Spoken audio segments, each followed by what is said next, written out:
Olá, meu amigo ou minha amiga. Seja bem-vindo a este canal. E se ele apareceu para você, é porque essa história tem algo a te dizer. Então não perca tempo. Inscreva-se no canal e comente aí de qual cidade você me assiste. Eu tinha 25 anos quando enterrei meu marido e, junto com ele, enterrei também a mulher que eu costumava ser. Não sei dizer ao certo o dia em que decidi comprar aquele pedaço de terra. Só sei que, depois do velório, depois das visitas de pêsames que enchiam a casa de silêncio e cheiro de café requentado, alguma coisa dentro de mim resolveu que eu não ia mais esperar a vida acontecer comigo. Eu ia atrás dela. Peguei o que restava da poupança, o dinheiro que juntamos, ele e eu, para uma casa que nunca chegamos a construir, e usei tudo para comprar o sítio do velho Eustáquio. Ninguém entendeu minha decisão. Meu pai disse que eu tinha enlouquecido de dor. Minhas vizinhas da cidade balançavam a cabeça como quem vê uma louca prestes a se afogar. Mas eu já tinha decidido, e viúva que decide não costuma voltar atrás, porque já perdeu o suficiente para saber o preço de desistir. O sítio ficava a 40 minutos da cidade mais próxima, no fim de uma estrada de chão batido que a chuva transformava em rio de lama vermelha. Quando cheguei pela primeira vez, o motorista do frete me olhou com pena. "A senhora tem certeza, dona?" Ele perguntou, parado no portão torto, mais sustentado pelo cipó de São João do que pelas próprias dobradiças. Eu tinha, ou fingia ter, o que naqueles dias já era o suficiente. A casa era um esqueleto de taipa e telha quebrada. O mato tinha engolido o quintal, subido pelas paredes, se instalado onde antes devia haver uma horta. O silêncio ali era diferente do silêncio da cidade. Não era ausência de som, era a presença de outra coisa. O vento cortando o capim seco, os grilos começando a cantar assim que o sol baixava um pouco. E, ao fundo, um grunhido rouco, insistente, que eu levei um tempo para identificar. 5 porcos, magros, de costelas marcadas, andando em círculos dentro de um chiqueiro que mais parecia uma armadilha de madeira podre do que um abrigo. Eram tudo o que restava da criação do velho Eustáquio, que morrera sozinho, sem filhos, sem parentes que quisessem aquele fim de mundo. Fiquei olhando para aqueles bichos como quem se olha no espelho. Abandonados, magros de fome e de descaso, mas ainda de pé. "Vocês e eu", falei em voz alta, e me senti tola por falar com porcos. "Vamos ver se dá certo." Os primeiros dias foram de mãos cheias de bolhas e joelhos cheios de terra. Varri o terreiro até a poeira virar uma nuvem vermelha suspensa no ar da tarde. Tirei o mato que sufocava a porta da cozinha. Descobri que a bomba d'água ainda funcionava. Arranhando e gemendo, mas funcionava. Dormia numa rede armada entre 2 vigas, porque o telhado do quarto tinha um buraco do tamanho de uma bacia, e eu não tinha coragem, nem dinheiro, de mexer nele ainda. Comer, os porcos comiam qualquer resto que eu conseguisse arranjar. Cascas, milho velho, um pouco de farelo que comprei fiado na venda da cidade. Eu não sabia nada sobre criar porco. Não sabia nada sobre criar nada, na verdade, além de uma dor que teimava em não sarar. Foi numa dessas tardes, enquanto eu tentava, sem sucesso, consertar uma tábua solta do chiqueiro, que ouvi uma voz atrás de mim. "Do jeito que a senhora está fazendo, esse chiqueiro cai em cima da senhora antes de cair sozinho." Virei-me assustada. Era uma mulher de idade que eu não saberia dizer. 60, talvez 70 anos. Pele curtida pelo sol. Mãos grossas de quem trabalhou a vida inteira. Um lenço na cabeça e um sorriso que parecia guardar mais histórias do que qualquer livro. Trazia um cesto debaixo do braço. Sou generosa. Moro ali adiante, depois da ponte estreita", disse ela, apontando com o queixo para um caminho que sumia no meio do capim. "Vi fumaça saindo dessa chaminé depois de tanto tempo. Vim ver quem tinha coragem de morar na terra do Eustáquio." "Catarina", respondi, limpando a mão suja na saia antes de cumprimentá-la. "Comprei o sítio faz 2 semanas. Ela me olhou de cima a baixo sem pressa. do jeito que a gente examina uma muda de planta para saber se vai vingar. "Ah, viúva?" perguntou, direto, sem rodeios, do jeito que só a gente do interior sabe perguntar as coisas mais difíceis. Balancei a cabeça. Não perguntei como ela sabia.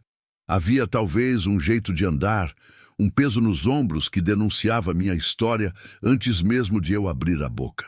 "Pois então", disse generosa, entrando no meu quintal como se já fosse dela há anos, "se vai criar porco sem saber nada, vai morrer de fome antes deles. Vem cá que eu te ensino." E foi assim, sem cerimônia, sem grandes discursos, que Generosa entrou na minha vida. E ficou. Nas semanas seguintes, aprendi com ela o que os livros não ensinam. Aprendi que porco tem hora certa de comer, que precisa de sombra e de água limpa, que barro seco vira remédio para a pele deles no calor. Aprendi a reconhecer quando uma porca estava prestes a parir só de olhar o jeito que ela cavava a terra. Generosa me ensinou a consertar cerca com o que tivesse à mão, a rezar um terço baixinho enquanto trabalhava, a economizar cada grão de milho como quem guarda ouro. "Terra não perdoa preguiça, minha filha", dizia ela, sentada na sombra do único pé de manga que sobrevivera ao abandono. "Mas também não é madrasta. Trata ela direito, ela te dá de volta em dobro." Foi com Generosa ao meu lado que recuperei o chiqueiro, taipando os buracos, trocando as tábuas podres por outras que catamos de uma cerca velha caída no fundo do terreno. Foi ela quem me mostrou, numa manhã de neblina, um caminho quase apagado pelo mato que levava a um pomar esquecido, pés de goiaba, jabuticaba e um limoeiro carregado, escondidos havia anos atrás de touceiras de bambu. "Eustáquio plantou isso tudo para a mulher dele", contou Generosa, tocando o tronco de uma goiabeira como quem toca lembrança. "Ela morreu cedo. Ele nunca mais teve coragem de cuidar do pomar depois disso. Só de olhar já doía nele, acho. Fiquei parada ali, entre as árvores esquecidas, sentindo qualquer coisa entre a compaixão e o reconhecimento. Eu também sabia o que era deixar uma parte da vida crescer sozinha, do jeito que dá, só porque cuidar dela doía demais. Foi naquela mesma semana, mexendo na cozinha para consertar um fogão a lenha enferrujado, que puxei o ferro velho do canto e descobri, atrás dele, escondida entre os tijolos soltos da base, uma caixa de metal enferrujada, amarrada com um barbante já apodrecido pelo tempo. Fiquei olhando para aquilo por um bom tempo, antes de tocar. Havia, no ar parado da cozinha, uma sensação estranha, como se a casa estivesse prendendo a respiração junto comigo. Abri a caixa com as mãos trêmulas, sem saber ainda que aquilo mudaria tudo o que viria depois. As mãos me tremiam mais do que eu gostaria de admitir. Dentro da caixa enferrujada havia um maço de papéis amarelados, presos por um elástico que se desfez assim que toquei nele. Um terço de contas de madeira, gasto de tanto uso. Uma fotografia em preto e branco de uma mulher jovem, de vestido simples, sorrindo para a câmera com os olhos semicerrados pelo sol. Devia ser a esposa de Eustáquio, aquela para quem ele plantou o pomar que agora dormia sob o mato. E, por fim, dobrado várias vezes até virar quase um retalho de tecido, um papel maior que os outros, desenhado à mão com uma letra tremida de quem já não enxergava direito. Era um mapa do próprio sítio. Levei um tempo para entender o que via. As linhas marcavam a casa, o chiqueiro, os limites da propriedade. E no canto mais afastado, perto de um carreiro que eu ainda nem tinha explorado, havia um círculo desenhado com força, como se a mão que o traçara tivesse hesitado antes de decidir. Ao lado, uma palavra escrita em letra maior: água. Não entendi de imediato o peso daquilo. Guardei os papéis dentro de um pano limpo, como quem guarda relíquia, e fui direto à casa de Generosa, atravessando a ponte estreita com o coração batendo mais forte que os meus passos. Ela ouviu tudo em silêncio, sentada na varanda, enquanto descascava mandioca com a calma de quem já viu de tudo na vida. Quando terminei de contar, ficou um tempo sem dizer nada, só olhando para o horizonte, como se estivesse escolhendo as palavras com cuidado. Eustáquio sempre foi um homem calado, disse por fim. Mas dizem que, nos últimos anos, ele andava sempre para aquele canto do mato, sozinho, com uma enxada. Ninguém nunca soube o que ele fazia lá. Achavam que era coisa de velho sozinho, conversando com fantasma. Você acha que é um poço? Perguntei, ainda sem coragem de acreditar no que meu peito já suspeitava. Acho que é hora de você ir lá, ver com os próprios olhos, minha filha. Fomos as duas, na tarde seguinte, machado e enxada na mão, cortando caminho pelo mato até o local marcado no mapa. O calor apertava, os grilos cantavam sem parar, e um cheiro de terra molhada, estranho porque não tinha chovido, foi ficando mais forte à medida que nos aproximávamos. Foi Generosa quem encontrou, escondida sob touceiras de capim-navalha, uma velha estrutura de tábuas cobrindo uma abertura funda na terra. Um poço, mas não um poço qualquer. Quando Generosa acendeu um pedaço de pano em brasa e jogou lá dentro, o clarão revelou uma profundidade que brilhava com água limpa, muito abaixo do que qualquer poço cavado à mão poderia alcançar. Isso aqui não foi cavado por gente com pá, Catarina, murmurou ela, séria como eu nunca tinha visto. Isso é artesiano, água que vem de bem fundo, de uma veia que nunca seca. Eu já ouvi os antigos falarem que existia um assim nessas terras, mas ninguém nunca achou. Fiquei ali, parada na beira daquele buraco escuro, sentindo o peso do que aquilo significava. Numa região onde a seca definia o destino de plantações inteiras, onde fazendeiros perdiam gado por falta de chuva, um poço artesiano era mais valioso que qualquer punhado de ouro enterrado. E foi então que várias coisas antes soltas começaram a se encaixar na minha cabeça. Fazia dias que um carro grande, empoeirado, de vidros escuros, passava devagar pela estrada em frente ao sítio, como quem observa sem se aproximar. Generosa já tinha comentado, meio de leve, que o Fidélio anda rondando essas bandas outra vez. Eu não dera importância, agora entendia. Quem é esse Fidélio? Perguntei, já sentindo o estômago apertar.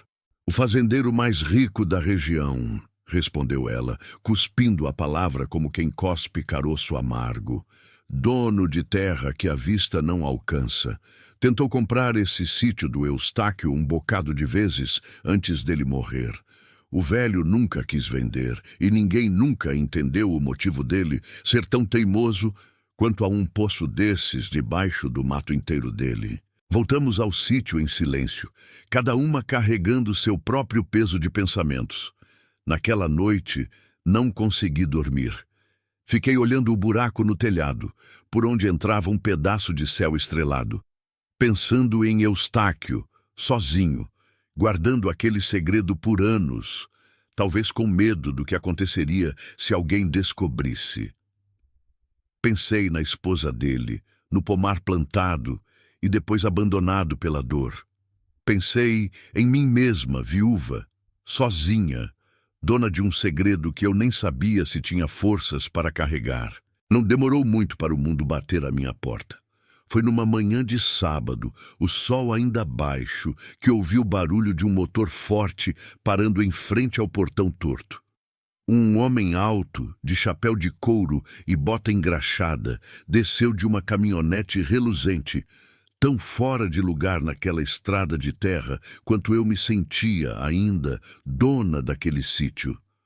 A senhora deve ser a viúva que comprou essas terras, disse ele sem se apresentar, como quem já sabe que não precisa. Catarina, respondi, segurando firme a vassoura que trazia na mão, como se aquilo pudesse me proteger de alguma coisa. Fidélio Marques, disse ele tirando o chapéu num gesto que parecia mais teatral do que educado. Vim fazer uma proposta generosa. Sei que a senhora é sozinha. Sei que a vida aqui não é fácil para uma mulher desacompanhada.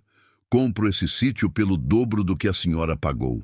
Em dinheiro, à vista, hoje mesmo. O dobro, para qualquer pessoa desesperada, seria uma fortuna caída do céu. Mas alguma coisa em mim, talvez o instinto que se aguça quando a gente já perdeu o bastante para reconhecer perigo, me fez hesitar antes de responder. Por que o interesse tão grande, seu Fidélio? Perguntei, tentando manter a voz firme, embora sentisse um frio subindo pela nuca. Terra de mato e porco magro não costuma valer tanto assim. Ele sorriu, mas foi um sorriso que não chegou aos olhos. Gosto de terra, dona Catarina. É investimento. Colocou o chapéu de volta, virando-se para a caminhonete.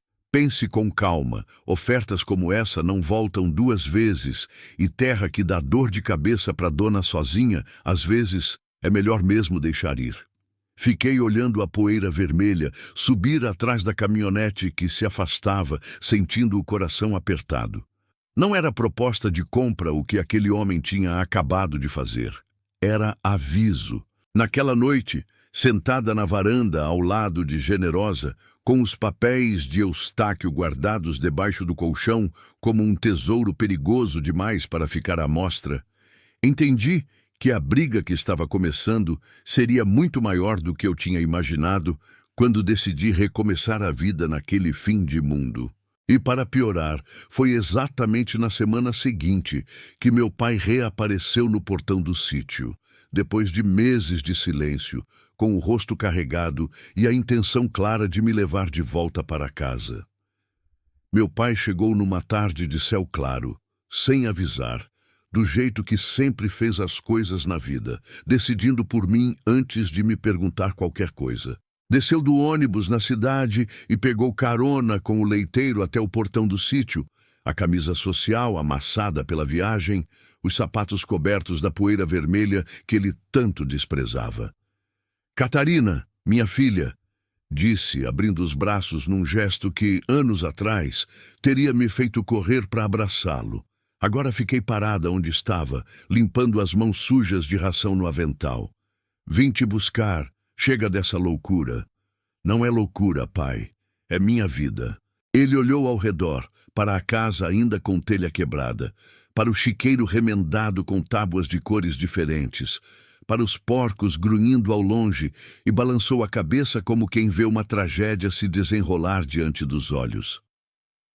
Sua vida deveria estar na cidade, com gente da sua idade, não enterrada nesse mato, criando porco como uma... Ele parou, engolindo a palavra que quase disse. Como uma o quê, pai? Perguntei, sentindo o sangue subir ao rosto. Como uma matuta, como uma pobre, como uma mulher sozinha que não tem quem cuide dela, disse ele, suavizando a voz, num tom que doeu mais do que qualquer grito teria doído. Eu sei que perder o Joaquim quebrou você por dentro. Eu sei. Mas isso aqui não é recomeço, filha.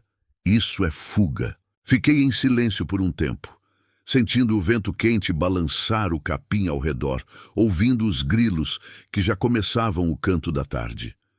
Pensei em quantas vezes, nos últimos meses, eu mesma tinha me feito aquela pergunta. Deitada na rede, olhando o buraco no telhado, será que eu estava fugindo ou recomeçando? Não é fuga, pai. Respondi por fim, com a voz mais firme do que eu esperava ter. É a primeira vez, desde que enterrei o Joaquim, que eu acordo de manhã sabendo o que preciso fazer com as minhas próprias mãos. Isso aqui é meu. Ninguém me deu. Eu construí tijolo por tijolo, cerca por cerca. Não vou abrir mão disso para voltar a ser a filha que mora no quarto dos fundos da casa do pai, esperando a vida acontecer de novo com outro alguém. Ele ficou calado, os olhos brilhando de um jeito que eu não sabia se era raiva ou orgulho escondido atrás da teimosia. No fim, apenas suspirou, pegou de volta a mala que nem tinha soltado da mão e disse: Você sempre foi cabeça dura que nem sua mãe, que Deus a tenha. Uma pausa. Se precisar de alguma coisa, sabe onde me achar. E foi embora, pela mesma estrada de poeira vermelha, deixando atrás de si um silêncio diferente do de sempre. Não mais o silêncio vazio da solidão, mas o silêncio de quem escolheu ficar. Generosa, que tinha assistido a tudo sentada na sombra do pé de manga, sem se meter, esperou o barulho do carro sumir para falar. Homem também sente medo, Catarina. Seu pai não veio te tirar daqui por maldade. Veio porque não sabe lidar com o medo de te perder também. Levantou-se, sacudindo a saia. Mas você fez bem em ficar firme. Terra escuta a decisão fraca de longe e não dá seus frutos para quem hesita. Nos dias seguintes, mergulhei ainda mais fundo no trabalho, como se cada cerca consertada, cada leitão nascido, fosse uma resposta muda às dúvidas que meu pai tinha plantado, e que, no fundo, eu já carregava sozinha havia meses. Uma das porcas pariu 8 leitões saudáveis, rosados, guinchando ao redor da mãe numa manhã fria de neblina. Chorei ao ver aquilo, sem saber bem explicar por quê. Talvez fosse a vida insistindo em nascer, teimosa, apesar de tudo. Foi Generosa quem me ajudou a vender os primeiros 4 leitões, levando-me até um comprador, conhecido dela, na feira da cidade vizinha. Voltei com o bolso mais cheio do que estivera desde a morte de Joaquim, e com uma sensação estranha, quase esquecida. Orgulho do próprio trabalho. Usei parte daquele dinheiro para comprar telhas novas, fechando finalmente o buraco do teto que me acompanhava desde a primeira noite. Usei outra parte para recuperar o pomar, podando os pés de goiaba e jabuticaba, limpando ao redor do limoeiro que, livre do mato, começou a dar frutos maiores e mais doces do que qualquer um que eu já tivesse provado. Os vizinhos, que no começo só espiavam de longe, desconfiados daquela cidade forasteira que tinha comprado a terra do Eustáquio coitado, começaram a aparecer, pedindo muda de limão, comprando ovos, trazendo notícias e, aos poucos, respeito. Mas a paz durou pouco. Fidélio voltou, dessa vez sem chapéu de couro nem sorriso teatral.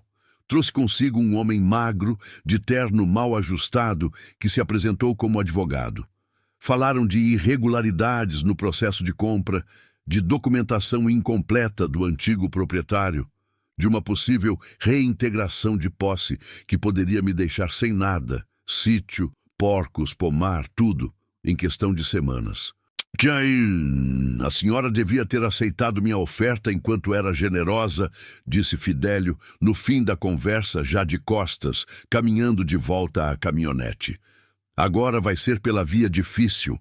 Fiquei parada no meio do terreiro depois que eles se foram, sentindo o mesmo frio na nuca da primeira visita, só que agora acompanhado de um nó apertado na garganta. Não entendia de leis, nem de papéis, nem de reintegração de posse. Entendia só de uma coisa, que aquele homem queria minha terra e que ele não parecia de tipo que desiste fácil. Foi Generosa quem mais uma vez apontou o caminho. Existe um advogado na cidade, moço novo, chamado Dr. Valério. Não é dos caros, nem dos que ficam do lado de quem tem mais dinheiro. Já ajudou gente daqui, gente pobre, contra fazendeiro grande. Vai até ele, Catarina. Leva os papéis do Eustáquio. Se existe justiça nesse mundo, ela mora nos detalhes que ninguém mais quer ler. Na manhã seguinte, embrulhei os documentos amarelados, o mapa desenhado à mão e a fé que me restava. E parti para a cidade, decidida a lutar por tudo que tinha reconstruído com as próprias mãos. O escritório do Dr. Valério ficava numa saleta simples, em cima de uma farmácia, com uma ventoinha velha girando devagar no teto e pilhas de processos empilhadas em quase todos os cantos. Ele era mais jovem do que eu esperava, de óculos de armação grossa e mangas de camisa arregaçadas, o tipo de homem que parecia mais confortável entre papéis do que entre pessoas. Ouviu tudo em silêncio, folheando os documentos que eu tinha trazido, parando de vez em quando para ajustar os óculos e reler algum trecho com mais atenção. Quando chegou ao mapa desenhado por Eustáquio, ficou um bom tempo calado, os dedos tamborilando na mesa. Dona Catarina, disse por fim, tirando os óculos e olhando direto para mim. A senhora tem aqui mais do que imagina. Esses documentos comprovam que Eustáquio já tinha, décadas atrás, aberto um processo de regularização fundiária completo. A escritura que a senhora comprou é legítima, registrada em cartório, sem nenhuma irregularidade real. O que o Fidélio está tentando é assustar a senhora com termos jurídicos, que na prática não têm fundamento algum. E o poço? Perguntei, quase sem coragem de fazer a pergunta que mais me tirava o sono. Ele pode tentar tomar só aquela parte da terra? Dr. Valério sorriu, pela primeira vez desde que eu tinha entrado ali. É exatamente aí que mora a beleza disso tudo, disse, batendo de leve no mapa com o dedo. Esse desenho, com a data e a assinatura do Eustáquio, prova que o poço já existia, documentado dentro dos limites da propriedade, muito antes da senhora comprar. Isso não é só uma prova a favor da senhora. Isso é uma blindagem. Nenhum juiz vai aceitar que um fazendeiro rico tente separar um recurso hídrico da propriedade que o contém, ainda mais com prova documental tão clara.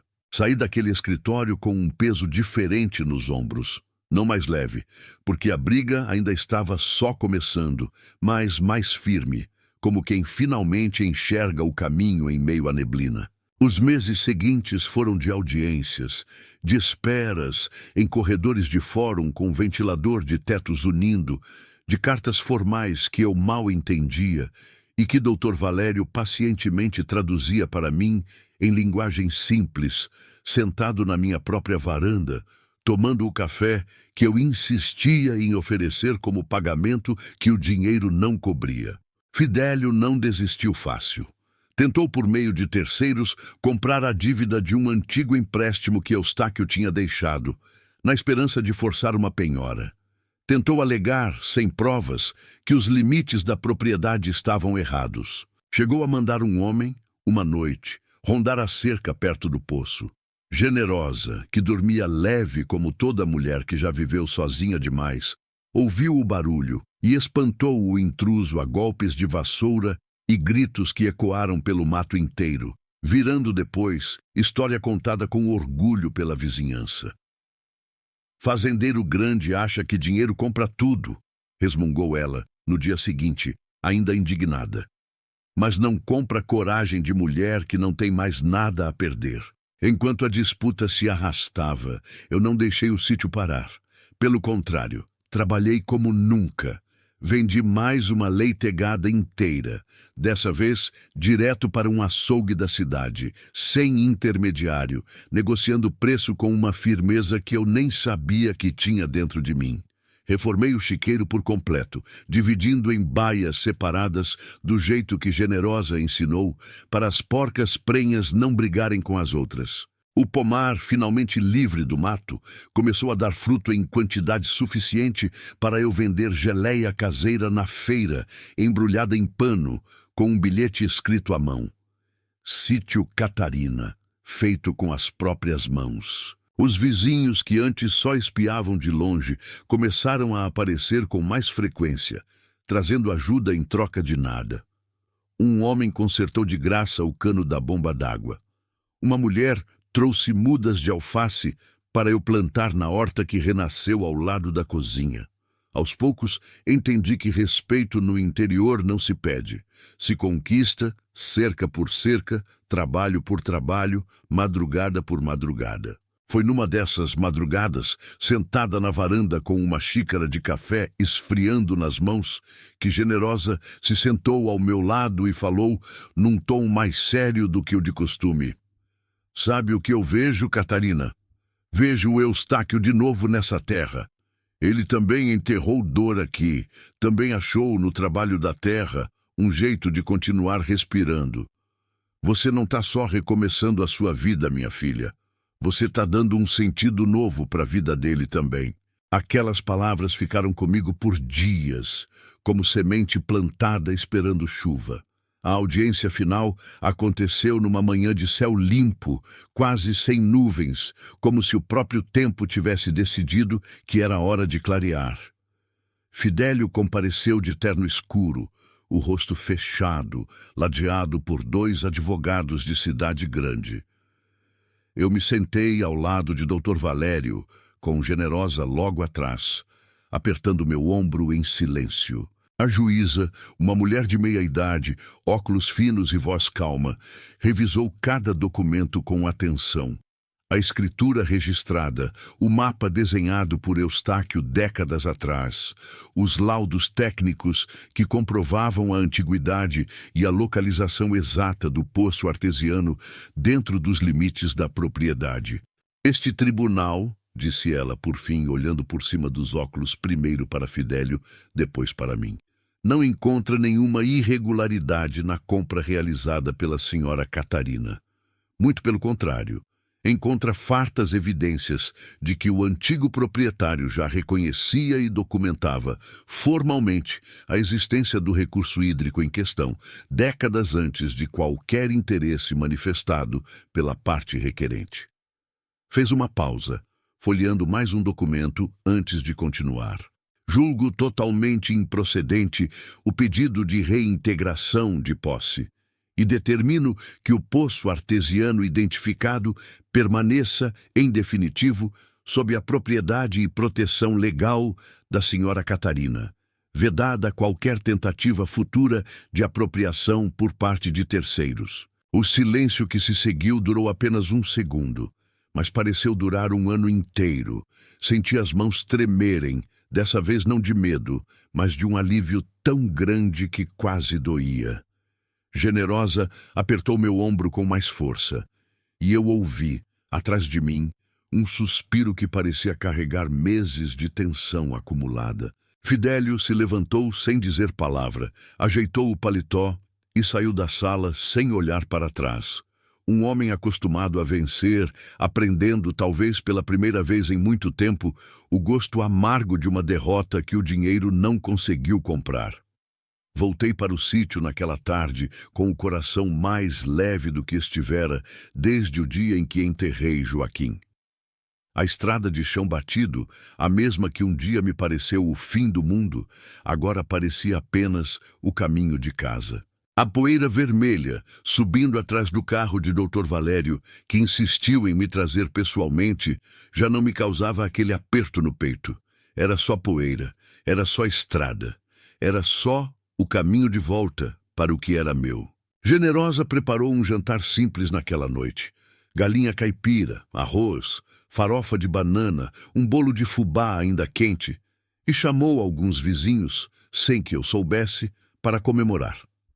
Foi a primeira vez, desde a morte do meu marido, que ouvi risada de verdade saindo da minha própria garganta, sentada num banco de madeira improvisado no terreiro, cercada de gente que meses atrás eu nem conhecia e que agora eram, sem exagero nenhum, minha família. A senhora fez o que poucos homens teriam coragem de fazer, disse Dr. Valério, erguendo o copo de suco de caju num brinde tímido. Enfrentou tudo sozinha e venceu com verdade, não com poder. Não sozinha, corrigi olhando para a Generosa, que fingiu não ouvir, ocupada demais, servindo mais um pedaço de bolo para quem já tinha repetido 2 vezes. Nos meses que se seguiram, o sítio deixou de ser apenas um lugar de sobrevivência para se tornar de fato um lar. Construí, com o dinheiro das vendas e um pequeno empréstimo que finalmente consegui sem medo de assinar, um sistema simples de captação da água do poço artesiano. Água limpa, farta, que nunca mais faltou nem para os animais, nem para a horta, nem para o pomar que agora dava frutos demais para eu sozinha conseguir vender. Contratei com o tempo 2 rapazes da vizinhança para ajudar na lida diária, algo que, 1 ano antes, eu jamais imaginaria poder fazer. A criação de porcos cresceu de 5 animais magros e desconfiados para um plantel saudável, conhecido na região pela qualidade da carne e pelo cuidado que eu, teimosamente, insistia em dar a cada leitão recém-nascido. As pessoas passaram a chamar o lugar de Sítio Catarina, Nome que um dia escrevi só de brincadeira num bilhete de geleia e que agora estava pintado, com letras firmes, numa placa de madeira pendurada no portão que, finalmente, não era mais torto. Meu pai voltou um domingo qualquer, sem avisar, do mesmo jeito de sempre, mas dessa vez não trouxe mala, nem discurso pronto. Ficou parado no portão, olhando a plantação, os porcos gordos e saudáveis, a casa com telhado novo e paredes caiadas, e não disse quase nada. Apenas "Está bonito aqui, filha", dito baixinho, quase sem querer, como quem admite uma derrota que, no fundo, é motivo de orgulho. Ficou para o almoço. Voltou outras vezes depois disso, sempre em silêncio maior, sempre olhando ao redor com um misto de espanto e respeito, que nenhuma palavra minha teria conseguido provocar antes. Fidélio nunca mais apareceu. Ouvi dizer, pela boca do povo, que ele tinha voltado as atenções para outras terras, mais fáceis, mais dóceis à sua vontade. Talvez tenha aprendido, à sua própria custa, que existe terra que não se compra com dinheiro, só se conquista com suor, com teimosia e com amor. Numa tarde de outubro, quase 1 ano e meio depois da minha chegada àquele sítio esquecido, sentei-me na varanda recém-reformada, olhando o sol se pôr atrás da fileira de mangueiras que Generosa tinha me ajudado a plantar. O céu ganhava aquele tom alaranjado que antes me parecia apenas o fim de mais um dia difícil, e que agora eu entendia como outra coisa, promessa de descanso, sinal de dever cumprido. Pensei em Eustáquio, no pomar que ele plantou para uma esposa que a vida levou cedo demais, no segredo que guardou por tantos anos, talvez com medo, talvez com esperança de que um dia alguém como eu chegasse para dar sentido àquilo tudo. Pensei em Joaquim, no sonho de casa própria que nunca construímos juntos, mas que, de um jeito estranho e circular, eu tinha finalmente realizado sozinha. Não a casa que planejamos, mas uma casa de verdade, erguida com as próprias mãos, sobre uma dor que aprendi a transformar em raiz. Generosa se aproximou, sentando-se ao meu lado, como fazia quase todas as tardes, trazendo 2 xícaras de café. Ficamos ali, em silêncio, ouvindo os grilos começarem seu canto de sempre, o vento balançando o capim que já não era mais mato invasor, mas pasto cuidado, sinal de terra que finalmente encontrou quem cuidasse dela direito. "Sabe, Catarina", disse ela depois de um tempo, olhando o horizonte alaranjado, "quando te vi aqui, no primeiro dia, cheia de bolha na mão e sem noção nenhuma do que fazer, pensei, essa menina não vai durar 1 mês. Sorri, tomando um gole do café quente. "E o que a senhora pensa agora?" Generosa me olhou, os olhos enrugados, brilhando com um carinho que eu já reconhecia como o mais próximo de um afeto de mãe que eu tinha desde que perdi a minha. "Agora eu penso que essa terra sempre esperou por você. Eustáquio só guardou ela até você chegar." Não respondi. Não precisava. Fiquei ali, sentindo o calor da xícara nas mãos, o cheiro de terra molhada de uma chuva fina que começava a cair ao longe, o som dos porcos satisfeitos, grunhindo baixinho no chiqueiro reformado, e entendi, com uma clareza que só o tempo e a dor sabem ensinar, que minha maior conquista não tinha sido vencer Fidélio na justiça, nem descobrir um poço de valor incalculável escondido sob o mato. Minha maior conquista tinha sido simplesmente aprender a recomeçar, transformar a dor de uma perda irreparável na coragem de construir, com as próprias mãos, um lugar para chamar de lar. E se um dia, em algum canto esquecido deste país, outra mulher se vir diante dos escombros da própria vida, que ela saiba. Às vezes, é exatamente no chão mais abandonado que a gente encontra a força para florescer de novo.